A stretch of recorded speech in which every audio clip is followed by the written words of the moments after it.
بسم اللہ الرحمن الرحیم نحمدہ ونصلی علی رسولہ الکریم۔ حضرت حکیم الامت مجدد ملت حضرت مولانا شاہ اشرف علی تھانوی صاحب رحمۃ اللہ علیہ کے ملفوظات غم کے لیے، صبر کے لیے ارشاد فرمایا کہ ہمیشہ یاد رکھیے کہ تازہ غم میں کبھی وعظ اور نصیحت اس مصیبت زدہ کے لیے کچھ مفید نہیں ہوتی، بلکہ الٹی اور مضر ہوتی ہے۔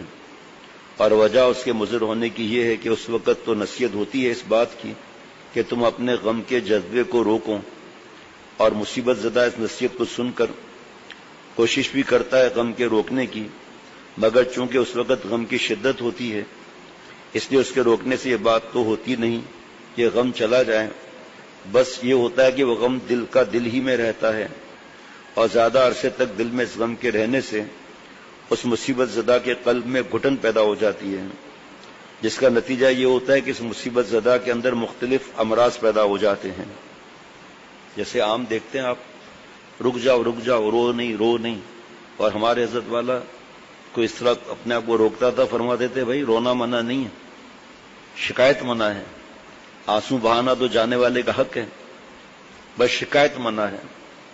اور فرماتے تھے دوسروں کو بھائی روکو مت کسی کو، اگر آہ بھی نکل جائے نا تو وہ بھی شکایت نہیں ہے، وہ شکایت کے جملے ہیں، وہ یہ وقت نہیں تھا، اور جگہ نہیں تھی، کیا یہ عمر نہیں تھی، اس طرح ہوتا تو اس طرح ہو جاتا، یہ چیزیں منع ہے۔ اب ایک آدمی کے جوان کسی کا انتقال ہوا ہے اور یہاں آ کر اس نے بتایا کہ انتقال ہو گیا ہے، اور اس وقت ہم ان کو ایسی باتیں بتا دیں کہ وہ رونا مت، تم رو گے تو سب گھر والے روئیں گے۔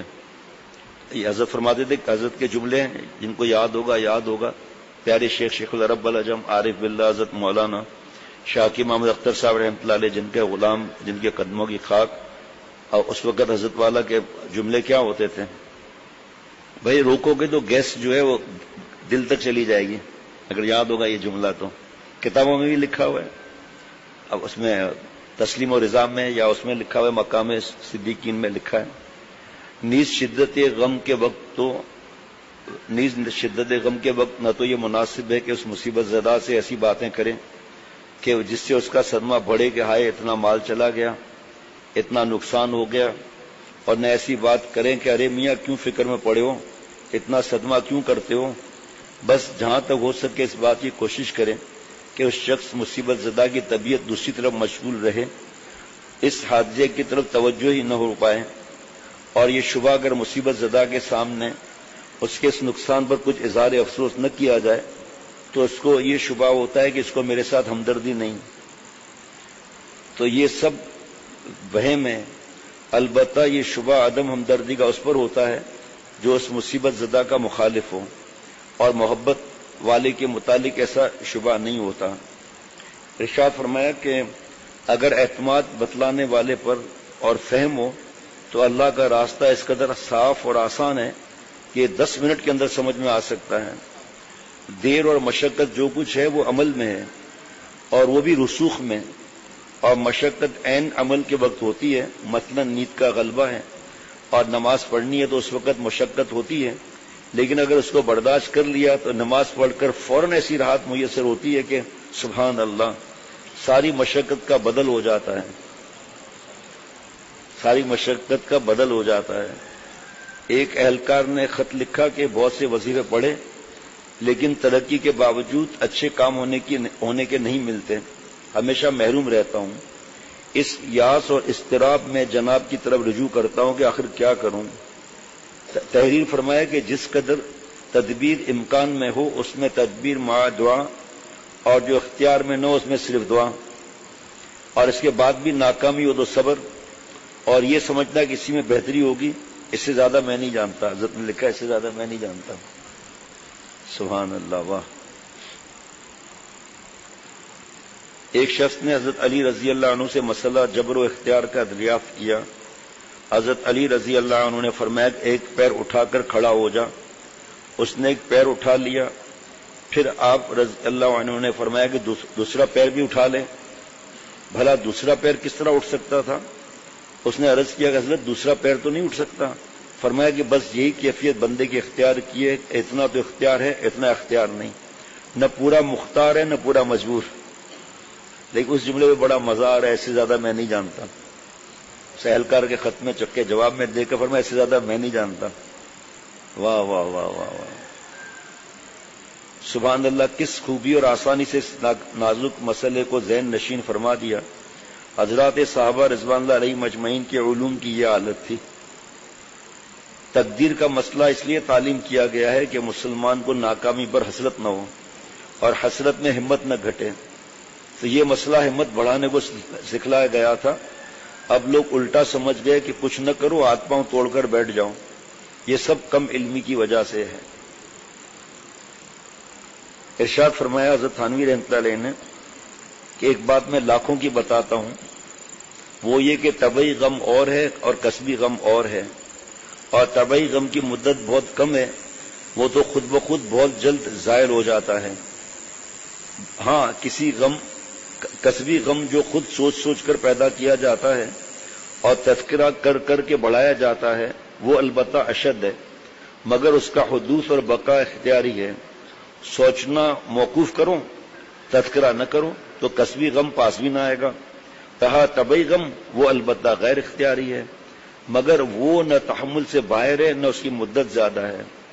شریعت نے تو اس کی مدت بس 3 روز رکھی ہے. چنانچہ تعزیت حاضرین بلد کی 3 دن کے بعد ناجائز ہے. پھر اس کی حکمت میں غور کیا جائے تو معلوم ہوگا کہ اللہ تعالیٰ نے یہ غم بھی محض رحمت کی وجہ سے دیا ہے، یعنی ایک دولت دینا چاہتے ہیں جس کا اعلیٰ غم کو بتایا ہے. غم کی حکمت یہ ہے کہ انسان جو ہے ہمدردی انسان سے ہمدردی کی جائے، اور ہمدردی موقوف ہے رقت قلب پر. بس رقت کو تازہ کرنے کے لیے بعض دفعہ اسباب رقت یعنی غم وغیرہ نازل ہوتے ہیں. اگر اس کی تجدید نہ کی جائے تو یہ قوت بالکل معطل ہو جاتی ہے. خود سے نہیں مانگنا ہے، خود سے تو عافیت مانگنی ہے ہمیشہ. چنانچہ اطباء نے اس کی تشریح کی ہے کہ جس قوت سے کام نہ لیا جائے وہ بیکار ہو جاتی ہے. بہرحال غم کی حکمت یہ کہ اس سے قلب کی رقت اور صفت رحمت تازہ ہو جاتی ہے، اور یہ بڑی دولت ہے جو دین میں بھی کرامت ہے اور دنیا میں بھی.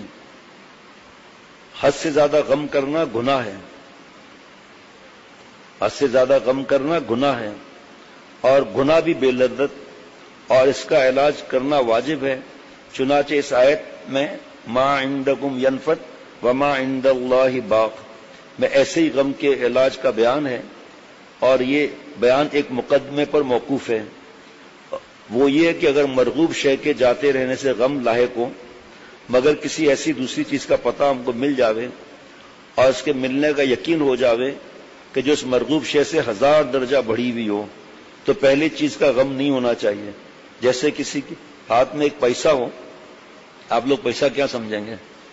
اٹھنی بھی نہیں سمجھیں گے، 1 روپیہ سمجھ لیں جناب. اور دوسرا شخص اس کو چھین کر بجائے اس کے روپیہ دے دیں تو ظاہر ہے کہ پیسے کا غم بالکل ہی نہ ہوگا، بلکہ اگر وہ شخص بدلنا چاہے تو یہ بدلنے پر کبھی راضی نہ ہوگا. یہی بات اس آیت میں ہم کو بتلائی گئی ہے کہ جو چیزیں ہمارے پاس ہیں اور وہ ہمیں انتہا درجے مرغوب ہیں، مگر وہ سب فنا ہونے والی ہیں. اس لیے ہم کو حکم ہے کہ تم ان مرغوب چیزوں تک مت رہو، بلکہ جو چیز ان سے اچھی ہے اور باقی ہے اس کی رغبت کرو. اس طرح وہ غم فانی چیز کا مغلوب ہو جائے گا. تو اصل علاج یہ ہوا کہ آخرت کی مرغوبات پر نظر کر کے دنیا کی مرغوبات کی طرف زیادہ توجہ نہ کرو تو غم غلط ہو جائے گا. سبحان اللہ. میں سمجھا تھا غم وغیرہ کے بس 1-2 صفحات ہیں، 2 لائن لگی ہوئی ہیں. رنج اور غم کو اخلاق کے درست کرنے میں بہت دخل ہے. اس سے نفس کی اصلاح ایک بڑے درجے میں بخوبی ہوتی ہے، نیز آخرت کی طرف توجہ بڑھ جاتی ہے اور دنیا سے دل مقدر ہو جاتا ہے. انہی حکمتوں سے کاملین کو بھی ایسے واقعات سے رنج ہوتا ہے، مگر عقلی رنج نہیں ہوتا. جیسے کل سنایا تھا حضرت مجدد رحمۃ اللہ علیہ کی بات کہ ان کا نظر آسمان پر ہوتی ہے کہ وہ دینے والا ہے اور وہاں ہماری نعمتیں انشاءاللہ تعالی محفوظ ہیں، یعنی آگے کے لیے پکی موجود ہیں. خوف اور حزن کے 2 درجے ہیں، ایک غیر اختیاری، یہ خوف اور حزن طبعی ہے، اور ایک غیر اختیاری یہ خوف و حزن طبعی ہے، اور ایک غیر اختیاری یہ خوف و حزن عقلی ہے۔ اس کو چیک کرا لینا بھائی، دونوں میں ایک ہی جملہ ہے۔ مثلا طبعی حزن تو یہ ہے کہ ایک واقعہ رنج دہ ہوا اور دل پر اسے چوٹ لگی، بے قراری ہوئی، اور عقلی درجہ یہ ہے کہ اس غم کو لے کر بیٹھ جائے، اس میں غور و فکر کرتا رہے اور زبان سے اس کا تذکرہ کرتا رہے۔ اس طرح جو شخص غم لے کر بیٹھے گا تو اس کا غم پہلے سے بھی زیادہ ہو جائے گا۔ اس پر بار بار حضرت کی بات یاد آ رہی ہے کہ حضرت والا ڈپریشن وغیرہ کے علاج کے لیے، حضرت والا ڈپریشن کے علاج کے لیے فرماتے تھے اکیلے مت رہو، سوچو زیادہ مت، ہنسو بولو، ایک سیب کھاؤ چھلکا اتار کر، سیب کھا کر آسیب کو دور کر دو، سیب کھا کر آسیب کو دور کر دو۔ کتنا ابھی ایک شخص سے میں نے باتیں کی، کل پرسوں کی شاید بات ہے، تو اس نے کہا ہاں یہی وجہ ہے، میں اکیلے رہتا ہوں، سوچتا زیادہ ہوں۔ اب اس کو سمجھایا گیا ایسے کئی واقعات آتے ہیں کہ ان کو سوچنے میں مزہ آتا ہے، اس میں مشغول رہنے میں مزہ آتا ہے، لیکن حقوق واجبات میں بہت سی کوتاہیاں ہو جاتی ہیں۔ آخری بات